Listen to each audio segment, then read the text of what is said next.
السلام علیکم ورحمۃ اللہ وبرکاتہ۔ آج میرا عنوان جو ہے وہ وضو کے تعلق سے ہے۔ میں آپ سبھی کو آج یہ بتاؤں گا کہ وضو کرنے کا صحیح طریقہ کیا ہے۔ قرآن مقدس کی آیت کریمہ ہے، یا ایھا الذین آمنوا اذا قمتم الی الصلاۃ فاغسلوا وجوہکم وایدیکم الی المرافق وامسحوا برؤوسکم وارجلکم الی الکعبین۔ اس آیت مقدسہ کا ترجمہ یہ ہے کہ اے ایمان والو، اذا قمتم الی الصلاۃ فاغسلوا وجوہکم، کہ اے ایمان والو جب تم نماز کا ارادہ کرو، یعنی نماز پڑھنے کا جب تم ارادہ کرو تو کیا کرو؟ وضو کر لو۔ تو اس کو وضو کے کیا طریقہ کیا ہے؟ فاغسلوا وجوہکم، اپنے چہروں کو دھو، وایدیکم الی المرافق، اور ہاتھ کو دھو کہونی تک، کہونی تک، ٹھیک ہے، کہونی سمیت دھونا چاہیے۔ ابھی میں سب تفصیل بتاؤں گا۔ وامسحوا برؤوسکم، اور اپنے سر کا مسح کرو، وارجلکم الی الکعبین، اور ٹخنوں تک پیر دھو، دونوں پیروں۔ یہ جو ہے قرآن مقدس کی آیت مقدسہ۔ اب وضو کا صحیح طریقہ، سنت طریقہ یہ ہے کہ جب وضو کرنے کا آپ ارادہ کریں تو سب سے پہلے وضو کی نیت کریں، بسم اللہ الرحمن الرحیم پڑھیں، دونوں ہاتھوں کو گٹوں تک دھو لیں۔ سمجھ رہے ہیں نا؟ دونوں ہاتھوں کو گٹوں تک، یہاں تک دھونا ہے۔ اس کے بعد جو ہے آپ کو مسواک کرنا ہے۔ اگر مسواک ہے تو ٹھیک، نہیں تو انگلی سے بھی آپ مسواک کر لیں۔ اس کے بعد آپ کو کیا کرنا ہے کہ ناک میں پانی داہنے ہاتھ سے چڑھانا ہے اور بائیں ہاتھ سے جو ہے چھڑکنا ہے۔ یہ کام کر لینا ہے۔ پھر جب یہ کام کر لیں اور 3 مرتبہ سب کچھ کرنا ہے، یہاں تک بھی 3 مرتبہ دھونا، ناک میں 3 مرتبہ پانی چڑھانا، پھر اس کو بائیں ہاتھ سے صاف کرنا۔ اس کے بعد سے جو ہے چہرے کو دھونا ہے۔ یہ جو ہے چہرہ دھونا فرض ہے۔ تو چہرہ جو ہے کہاں سے کہاں تک؟ یہ بال جمنے کے یہاں سے لے کر کے یہ تھوڑی سمیت، سمجھ رہے نا، یہاں تک، یہ تھوڑی پورا یہ ہے تھوڑی، اور اس پورا تھوڑی اس میں داخل ہے، یعنی کہ یہاں تک پورا کامل، اور ایک اس کان کی لو سے لے کے اس کان کی لو تک، یہ پورا چہرے میں یہ سب آتا ہے، ٹھیک ہے نا؟ اس پورے چہرے کو دھونا ہے 3 مرتبہ۔ اس کے بعد دوسرا کام کیا ہے کہ دونوں ہاتھوں کو دھونا ہے، دونوں ہاتھ کو دھونا ہے۔ تو ہاتھ کو جو دھونا ہے انگلی سے لے کر کے یہاں تک، یہ کہونی سمیت، یہاں تک نہیں بلکہ یہ پورا کہونی داخل ہے اس میں، یعنی یہاں تک، کہونی سے زیادہ، یعنی یہاں پورا کہونی تک، یہاں تک دھونا ہے، ٹھیک ہے؟ تو یہ پانی جو گرائیں گے وہ انگلیوں کی طرف سے ایسے گرائیں گے اور ادھر لائیں گے، ادھر سے ایسے پانی نہیں گرانا بلکہ ادھر سے پانی گرانا ہے۔ اب تو پہلے لوگ جو ہے کیا کہتے ہیں، آپ لوگوں کو معلوم ہی ہے کہ وہ لوٹا، ابھی تو لوٹا کا سسٹم نہیں ہے، اکثر جو ہے نل کا ہو گیا ہے، نل سے، تو نل جو کھولیں گے تو ادھر سے پانی گرائیں گے، اس میں ایسے گرا دیے، اور اس کے بعد 3 مرتبہ اس پہ گرا دیے، پھر ادھر سے پانی گرا کے یہ یہاں تک بھگو دیے، یہ مکمل جو ہے آپ کا یہ دھو دینا۔ اب جو ہے قرآن مقدس کی آیت مقدسہ سے جو ہے یہ ثابت ہے مسح سر۔ تو مسح سر جو ہے 1/4 سر کے برابر، یعنی اتنا جو ہے یہ فرض ہے، اور پورے سر کا مسح کرنا یہ سنت ہے۔ تو پورے سر کا مسح کرے، پورے سر کا یہ جو ہے نا مسح کرنا ہے، اسے پورے سر کا مسح کرنا ہے، ٹھیک ہے؟ یہ سر کا، پورے سر کا مسح ہو گیا۔ اس کے بعد کان کا مسح کرنا بھی کیا ہے؟ سنت ہے، کان کا مسح کر لیں، کان کا مسح کرنا ہے، ٹھیک ہے نا؟ ایسے کر کے، ایسے، اور پھر گردن کا بھی مسح کرنا ہے، ایسے، ٹھیک ہے نا؟ ایسے کر لیں، ایسے بھی کر لیں، ٹھیک ہے؟ انگلیوں کا ایسے کھلال بھی ہو گیا، دھوتے سمے بھی آپ انگلیوں کا ایسے کھلال کر سکتے ہیں، نہیں تو یہاں ایسے مسح کر لیجیے، ٹھیک ہے نا؟ یہ ہو گیا۔ تو سر کا بھی مسح ہو گیا، کان کا بھی مسح ہو گیا، اور یہ گردن کا بھی مسح ہو گیا۔ یہ سب کیا ہے؟ سنت ہے۔ चौथे नंबर पे जो है वो है पैर धोना, ये जो है टखना समेत, टखना समेत, टखना तक नहीं, टखना दाखिल है, यानी कामिल टखनों तक का, ये टखना समेत इसको कह लीजिए उर्दू में।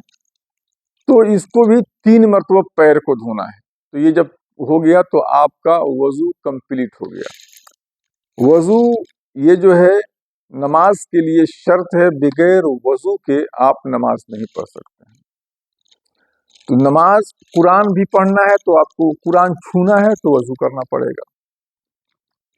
अब देखिए कि वजू में जितनी चीजें मैं बताया, बहुत सारी चीजें सुन्नत भी हैं, जैसे वजू की नियत करना, बिस्मिल्लाहिर्रहमानिर्रहीम पढ़ना, दोनों हाथों को ये गट्टों समेत धोना, ये भी क्या है, सुन्नत है।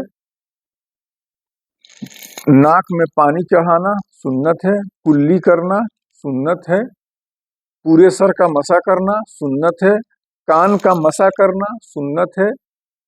गर्दन का मसा करना सुन्नत है। हर अज़्व को पै दर पै धोना ये सुन्नत है। वजू में तरतीब ये सुन्नत है, यानी कि पहले चेहरे को धोएं, फिर हाथ को धोएं, फिर सर का मसा करें और फिर जो है पैर धोएं, तरतीब भी सुन्नत। और पै दर पै का मतलब ये हुआ कि वजू चेहरा धोएं तो फौरन धोएं, ये नहीं कि अब चेहरा धो के चले गए किसी से बात करने, फिर आए तो हाथ धो रहे हैं, ऐसा नहीं। अब फिर से आपको चेहरा धोना पड़ेगा, यानी चेहरा धोएं, फिर यानी ये सूखने से पहले ये भी धो लें, सर का मसा भी कर लें, पैर भी धो लें, ऐसे होगा। ये नहीं कि ताखिर नहीं होनी चाहिए इन दोनों, इन चारों चीजों में, ठीक है ना। फौरन पै दर पै धोना है, ये नहीं कि धो लिए फिर किसी से 10 मिनट बतिया लिए, फिर हाथ धो रहे हैं, फिर इधर चले गए, तो ऐसा नहीं करना है। तो ये सब चीजें जो है सुन्नत है। अब जो है आपको ये देखना है कि वजू कब टूटता है, वजू जो है किन चीजों से चला जाता है। अगर आपने वजू किया तो वजू कब तक रहेगा, कैसे, कोई ऐसा अमल तो नहीं है जिससे वजू, तो वजू जाने के लिए कुछ चीजें हैं जिससे वजू खत्म हो जाता है। जनरली आप सब जानते हैं कि पखाना से या पेशाब से या आगे पीछे के मकाम से, पखाना पेशाब का जो मकाम है उसके इसके अलावा कोई चीज भी निकले तो उससे भी वजू टूट जाता है। हवा से, यानी कि पीछे के मकाम से हवा का खुरूज होगा तो उस हवा के निकलने से भी वजू चला जाता है। नींद से भी वजू टूट जाता है। ऐसी नींद जिसमें इस्तिरखाए मफासिल, यानी जोड़ जो है ना ढीला पड़ जाएंगे, जोड़ जो है ढीला पड़ जाए, यानी अगर कोई टेक लगा के सो रहा है तो उस नींद से वजू टूट जाएगा, लेकिन अगर कोई खड़े खड़े से झपकी मार ले तो उससे वजू नहीं टूटेगा, ठीक है ना। अगर बगैर सहारा का, जैसे ओंग, उसको ओंग कहते हैं, तो ओंग से वजू नहीं टूटेगा, लेकिन नींद से वजू टूट जाएगा। और नींद यानी कि जिसमें इस्तिरखाए मफासिल हो, यानी जोड़ ढीला पड़ जाए, यानी कि मसनद के टेक लगा लें, दीवार का टेक लगा लें, किसी लकड़ी का टेक लगा लें, तो ऐसी सूरत में वजू आपका टूट जाएगा, ठीक है। मुंह भर कै, मुंह भर कै, अब वो पानी का कै हो, खाने का कै हो या सुफरा का कै हो, लेकिन बलगम का अगर कै है, जिसको हम लोग खेखार कहते हैं, उससे जो है वजू नहीं टूटता है, ठीक है। तो मुंह भर कै। अच्छे, खून या मवाद पीप अगर ये जख्म से निकलता है तो निकल करके बह जाता है, यानी मखरज से निकल के बहे, जैसे यहाँ पे आपने सुई चबोया, तो सुई चबोया और खून निकला लेकिन बहा नहीं, अपने मखरज पे है, तो उससे वजू नहीं टूटेगा। लेकिन वही खून अगर बह गया तो वजू टूट जाएगा। ऐसी हमको या किसी को कोई कहीं जख्म है, तो जख्म है और जख्म में मवाद है तो वजू नहीं टूटेगा। लेकिन अगर किसी ने उसको खरोच दिया और वो बहने लगा, तो अगर बहेगा तो वजू टूट जाएगा। वैसे दुखती हुई आंख का पानी जो है, इससे वजू टूट जाता है, ठीक है। नमाज में अगर किसी ने हंस दिया, कहा लगा दिया, तो ये वजू टूट जाएगा और नमाज भी चली जाएगी। मैं आपको इसकी थोड़ी सी तफसीर बताऊं। एक है तबस्सुम, एक है ज़हक, एक है कहा। तो तबस्सुम से जो है न नमाज जाती है और न वजू टूटता है। तबस्सुम यानी दो होठों की जंबिश, ठीक है ना। और ज़हक कहते हैं जिससे कुछ आवाज निकले, अगल बगल के लोग सुन लें। तो ऐसे अगर हंसेंगे तो मसला ये है कि आपका वजू चला जाएगा। अगर कहा लगा दिए, हा कर दिए, तो वजू और नमाज दोनों, ठीक है ना। तो अगर बगैर नमाज के कोई हंसता है तो उसका वजू नहीं टूटेगा, लेकिन अगर नमाज में हंस दिया तो उसका वजू चला जाएगा, ठीक है ना। कहा लगा दिया तो दोनों, ठीक है ना। और तबस्सुम से कुछ भी नहीं, ठीक है। ये ज़हन में बात रखे। और ये जो है हदीस रसूल से साबित है, इसीलिए इसको एक ऐड किया गया है। तो कुछ लोग कहेंगे कि भाई हंसने में और वजू में क्या दखल है, तो ये सुन्नत रसूल से साबित है। अब देखिए, मैं और बताने चाह रहा था कि हाँ, कुछ लोग समझते हैं कि तंबाकू खाने या सिगरेट पीने या पान, ये सब देखिए मकरूह है, इन चीज़ों से बचना चाहिए, नशा की चीज़ों से। लेकिन मसला मसला है, मकरूह तो है ही है, लेकिन अगर कोई तंबाकू खा ले या सिगरेट पी ले या ये, तो इससे वजू नहीं टूटता है। अलबत्ता ये कि मकरूह हो जाता है। आप कुल्ली करके नमाज पढ़ सकते हैं, ठीक है ना। कुल्ली करके आप नमाज पढ़ सकते हैं। वजू टूटता है किससे?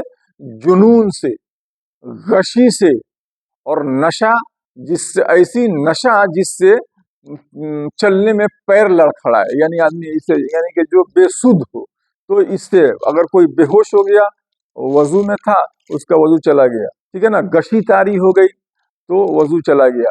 तो जुनून, पागल हो गया, अभी सही था तो उसका वजू चला गया। तो ये सब चीजें जो है, लेकिन ये हल्की फुल्की चीजें जो अपने यहाँ लोग खाते रहते हैं, यहाँ तो खैर कहीं कहीं मिलता है, गुटखा, पान, सिगरेट, खैनी, बीड़ी, ये सब जो है, ये सब मकरूह है। और अगर लेते हैं तो वजू आपका नहीं जाएगा, अलबत्ता आपको कुल्ली करके फिर उससे साफ, मतलब उसकी महक को खत्म करना होगा, और बदबू है कुल्ली उल्ली करके साफ सुथरा कर लेना होगा, ठीक है। तो यही चीजें हैं। मैं कोशिश करूंगा कि आपको बात समझ में आ गई हो। इंशाअल्लाह रहमान फिर हम दूसरे मौजू पे गुफ्तगू करेंगे। अस्सलाम वालेकुम व रहमतुल्लाह।